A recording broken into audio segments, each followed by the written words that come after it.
Sobat Giners, welcome to Ginan Talk. Ngobrol asik seputar kesehatan wanita, let's talk about women's health. Kembali lagi dengan saya Wendelin. Jadi pada hari ini kita kedatangan tamu dokter muda lagi yang luar biasa cantik ya, yang ada di sebelah sini, yang bernama dokter muda Stephanie Claudia. Selamat siang dok, bagaimana kabarnya hari ini? Selamat siang kak, kabar baik. Jadi sebelumnya bisa perkenalkan diri dulu ya kepada Sobat Giners, silahkan dok. Oke, baik. Jadi nama saya Stephanie Claudia Rantelangi. Saat ini saya sedang stase di bagian obgyn atau obstetri dan ginekologi di Rumah Sakit Undata Palu. Oke, baik. Terima kasih dok. Jadi pada episode kali ini topik yang akan kita bahas di sini mengenai infeksi virus pada kehamilan nih dok. Jadi bisa sebagai edukasi juga ya untuk para ibu hamil, untuk jaga-jaga juga ya, sebagai ilmu juga untuk para ibu hamil yang ada di luar sana. Jadi sebenarnya apa sih yang dimaksud dengan infeksi virus pada kehamilan itu dok? Ya baik, jadi saya jawab ya. Untuk infeksi virus pada kehamilan itu sendiri merupakan penyakit yang disebabkan oleh mikroorganisme atau patogen yang dalam hal ini disebabkan oleh virus, yang mana dia akan menginvasi pada tubuh seseorang. Dalam hal ini terjadi di masa kehamilan oleh seorang ibu. Oke, baik. Jadi virus apa saja nih dok yang paling sering menyebabkan infeksi pada ibu hamil dan bagaimana cara penularannya nih? Ya, jadi virus yang terjadi pada ibu hamil itu sendiri, yang dialami oleh ibu hamil itu sendiri sebetulnya ada banyak. Namun di sini saya membicarakan yang paling umum atau yang paling sering terjadi, yaitu yang dinamakan dengan TORCH. Nah, apa itu TORCH? TORCH itu merupakan singkatan dari Toxoplasma gondii, kemudian juga rubella, cytomegalovirus, dan juga herpes simplex virus. Nah, dari keempat virus ini sebetulnya masih ada beberapa virus-virus lain yang juga menyebabkan terjadinya infeksi pada ibu hamil, yang mana seperti Zika virus, kemudian juga hepatitis, yang mana ini hepatitis terbagi lagi, ada hepatitis B, hepatitis C, hepatitis E, kemudian juga ada varicella. Nah, bagaimana sih penularannya dari virus-virus tersebut? Jadi untuk penularan dari virus-virus ini sebetulnya yang paling utama dari TORCH sendiri dimulai dari mengonsumsi atau kebiasaan mengonsumsi makanan-makanan yang mentah seperti daging mentah, kemudian juga sayuran yang mentah. Nah, di samping itu sumber penularannya itu melalui hewan, yang mana dimaksudkan di sini yaitu kucing. Nah, kucing, selain kucing ada juga tinja dari kucing itu sendiri. Kemudian penularannya melalui cairan tubuh manusia, darah, juga bisa melalui hubungan seksual, dan juga bahkan dari tinja atau feses manusia. Wah, jadi banyak sekali ya cara penularan dari virus infeksi ini. Makanya mungkin ada tuh biasanya orang-orang bilang kalau ibu hamil itu tidak boleh makan sushi karena mentah ya. Iya, jadi termasuk juga ya seperti betul. itu. Iya.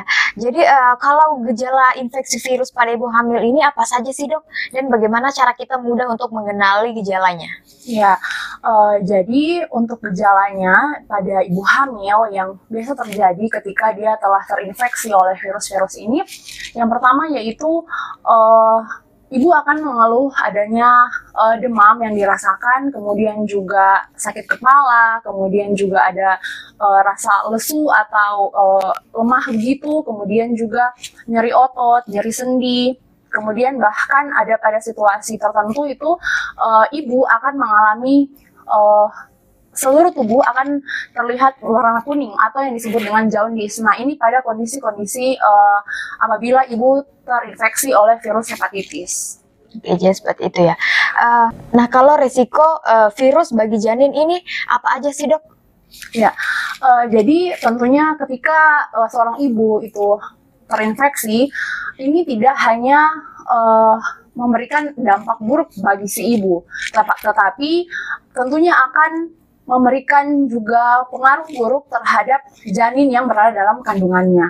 Nah, yang bisa terjadi pada janin yaitu yang pertama bisa lahir prematur, kemudian yang kedua bisa terjadi cacat lahir, kemudian juga ketika bayinya lahir ada keterbelakangan mental, kemudian juga bisa janinnya itu ukuran kepala janinnya itu terlalu kecil atau bahkan juga terlalu besar. Nah, itu mungkin hal-hal yang bisa terjadi pada janin ketika ibunya itu terinfeksi oleh virus. Nah, kalau cara pencegahan infeksi virus ini seperti apa, Dok? Ya, baik, untuk pencegahan dari infeksi virus itu sendiri, sebetulnya kita perlu menekan dari faktor-faktor risiko yang terjadi pada ibu. Nah, di sini yang pertama yang perlu dilakukan yaitu memperbaiki imunitas. Imunitas dari ibu itu sendiri perlu diperbaiki dari mengatur pola makan, menjaga kebersihan, higienitas atau personal hygiene-nya itu harus diperbaiki. Kemudian juga menghindari kontak dengan orang-orang yang telah terinfeksi. Kemudian juga kita perlu melakukan screening di posyandu, di mana tentu ibu-ibu pasti memiliki tempat posyandu ya, pelayanan posyandu di daerah tempat tinggalnya. Nah, itu perlu dilakukan screening. Ibu-ibu perlu tahu bahwa apakah saya ini atau ibu ini dia terinfeksi, sudah ada terinfeksi atau belum. Nah, pemeriksaan apa saja sih, Dok, yang perlu dilakukan ibu hamil untuk mendeteksi dini infeksi virusnya? Dan kapan waktu yang tepat untuk melakukan pemeriksaan? Ya, baik. Tentunya perlu dilakukan pemeriksaan ya untuk mengetahui apakah kita terinfeksi virus atau tidak. Nah, untuk pada ibu hamil itu perlu dilakukan pemeriksaan di laboratorium, yang mana di sini bisa dilakukan di fasilitas kesehatan tingkat pertama, yaitu puskesmas terdekat mungkin di sekitar tempat tinggalnya dari ibu itu sendiri, di mana di sana akan diperiksa melalui sampel darah di laboratorium. Nah, kemudian untuk waktu yang disarankan untuk melakukan pemeriksaan dari ibu hamil ini sendiri yang terinfeksi virus, sebetulnya itu perlu dilakukan pada usia kehamilan kurang dari 10 minggu atau pada masa awal prenatal. Oke, jadi seperti itu ya. Nah, bagaimana nih, Dok, kalau ibu hamil ini sudah terinfeksi virus, apa yang harus dilakukan ibu hamil ini? Baik, jadi yang harus dilakukan oleh ibu hamil ketika dia telah terinfeksi virus, maka yang pertama yang tentu yang dilakukan adalah memperbaiki dari imunitasnya, seperti yang saya sampaikan tadi. Dia memperbaiki imunitas, dia harus mengembalikan imunitas itu menjadi lebih baik lagi, kemudian agar kekebalan tubuhnya itu lebih kuat. Kemudian selain itu juga yang harus dilakukan menjaga higienitas, kemudian juga mengurangi tingkat stres selama kehamilan, yang mana ini sangat berperan atau menjadi faktor resiko juga yang untuk terjadinya infeksi virus pada ibu hamil. Stres itu yang kita tahu ya, stres itu tentunya pada ibu hamil ini sangat berpengaruh, di mana kehamilan itu kita tahu bersama bahwa terjadi banyak perubahan ya selama seseorang itu atau wanita itu hamil, baik itu dari segi tekanan, kemudian juga banyak sekali perubahan-perubahan yang terjadi pada seorang wanita apabila dia hamil.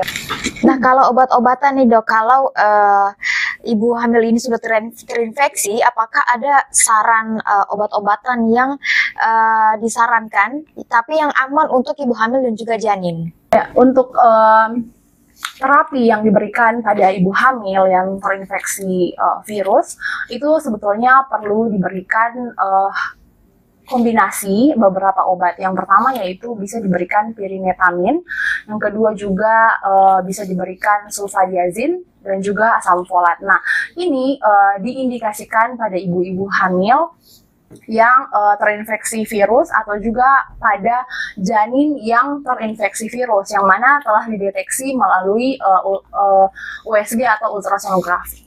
Oke. Nah, Dok, apakah infeksi virus ini dapat mempengaruhi psikologis ibu hamil nih? Ya, baik.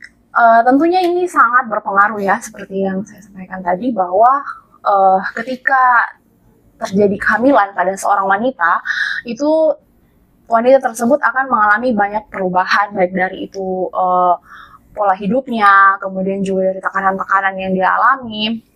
Nah, di sini akan menyebabkan faktor stres itu semakin meningkat. Ketika stres meningkat, akan menyebabkan imunitasnya itu akan menurun, sehingga menyebabkan tingkat kerentanan terhadap infeksi itu semakin tinggi, bahkan juga menyebabkan tingkat keparahannya itu semakin tinggi. Oke, jadi seperti itu ya. Kalau soal dukungan nih dok, dukungan apa saja yang dibutuhkan ibu hamil yang terinfeksi virus? Ya, kalau bicara soal dukungan, mungkin ini kita bicara saja dari lingkungan terdekat dari ibu hamil itu sendiri, yang mana yang dimaksudkan di sini yaitu keluarga. Ketika ibu hamil mengalami infeksi, tentunya mengalami infeksi virus, tentunya ada perasaan-perasaan yang membuat mungkin ibu tersebut menjadi down, memikirkan bahwa mungkin nanti janinnya bagaimana akan terjadi sesuatu gitu. Tentunya di sini peran dari keluarga itu sangat penting untuk mensupport dari ibu, juga selain keluarga, dari teman, kerabat, kemudian juga dari pasangan sendiri juga ya. Mungkin dari suami yang paling penting dari suami betul. paling penting yang akan mensupport agar si ibu ini tetap semangat dalam menjalani masa sakitnya. Oke, jadi seperti itu ya. Dan untuk yang terakhir bisa disampaikan pesan-pesan nih dok untuk ibu hamil mengenai infeksi virus ini nih. Ya, jadi di sini yang ingin saya sampaikan bahwa ibu hamil perlu mengetahui atau perlu mengenali apa itu infeksi virus pada kehamilan, virus apa saja yang dapat terjadi dan bagaimana sih penularannya, seperti yang sudah disampaikan tadi, bisa melalui cairan tubuh, bisa melalui hewan-hewan terdekat yang apalagi itu sering dalam memelihara kucing itu sangat-sangat berisiko pada ibu hamil. Kemudian juga perlu ibu hamil ketahui bahwa ada akibat-akibat yang terjadi apabila ibu mengalami infeksi virus. Kemudian yang terakhir bahwa